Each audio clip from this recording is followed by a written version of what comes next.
एक बगुला परेशान था। उसके अंडे सांप खा जाता था।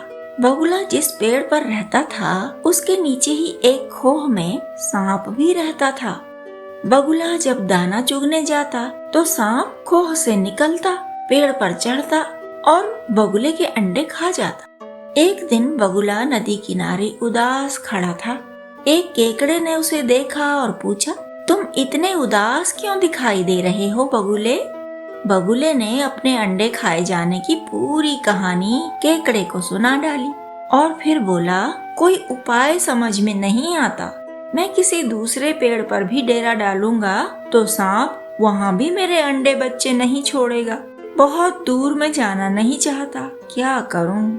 केकड़े के मन में तो बगुले के लिए शत्रुता ही थी। केवल दिखावे के लिए ऊपर ऊपर से भलमनसाहट थी। बगुला तो केकड़ों को, मछलियों को खाता ही रहता था। कोई भी केकड़ा उसे अपना मित्र या हितैषी कैसे मान सकता था? केकड़े ने उसी तरह की सलाह भी दे दी बगुले को। वह बोला, तुम्हारी समस्या मेरा मित्र नेवला हल कर सकता है। मैं उससे बात करता हूँ तुम्हारे बारे में। नेवले से बात की गई। नेवले ने रात को हमला किया। सांप उस समय सो रहा था। नेवले ने सांप को धर दबोचा। नेवले के दांत होते हैं पैने। अपने पैने पैने दांतों को उसने सोए हुए सांप की गर्दन में घुसा दिया, फिर सांप को मार डाला।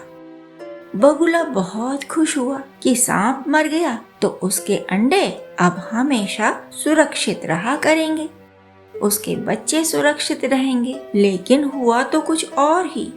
नेवले ने जब सांप को मार डाला और फिर उसे खा भी लिया तो वह उसी खोह में रहने लगा। वापस जंगल में नहीं गया बल्कि सांप की खोह में ही डेरा जमा लिया। उसी खोह को अपना घर बना डाला। उसके बाद जब बगुले ने अगली बार अंडे दिए तो वह सोच रहा था अब की बार तो वह अपने बच्चे देख सकेगा, उन्हें पाल पोस कर बड़ा कर सकेगा। बगुले ने अंडों को सुरक्षित जानकर पेट भरने के लिए उड़ान भरी। वह आराम से उड़ता गया। अंडों को खाने वाला बैरी तो मारा गया था ना, अब उसे क्या चिंता होती। लेकिन बगुला जब लौटकर अपने घोंसले में आया तो उसने वहां अंडों को नहीं पाया। जब उसने आसपास के पक्षियों से पूछताछ की तो पता चला कि नेवले ने ही उसके अंडे खाए हैं।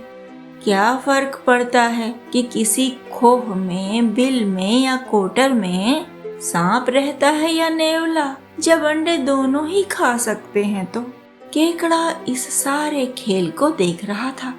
उसने तो जानबूझकर ही नेवले को वहां भेजा था। वह तो मन ही मन बगुले की परेशानी से आनंद ले रहा था और मन ही मन कह रहा था, पता चला बच्चों, जब तुम दूसरों को खाते हो तो उनके घर वालों को कैसा लगता होगा। बच्चे तुम्हारे ही तो नहीं होते, सभी के बच्चे होते हैं। जिन्हें तुम खाते हो उनके भी तो माँ बाप होते हैं, उन्हें भी तो ऐसा ही लगता होगा ना। तुमने कभी सोचा कभी इस बारे में? तब अपने ही अंडों को सुरक्षित क्यों देखना चाहते हो जब दूसरों को सुरक्षा दे ही नहीं सकते?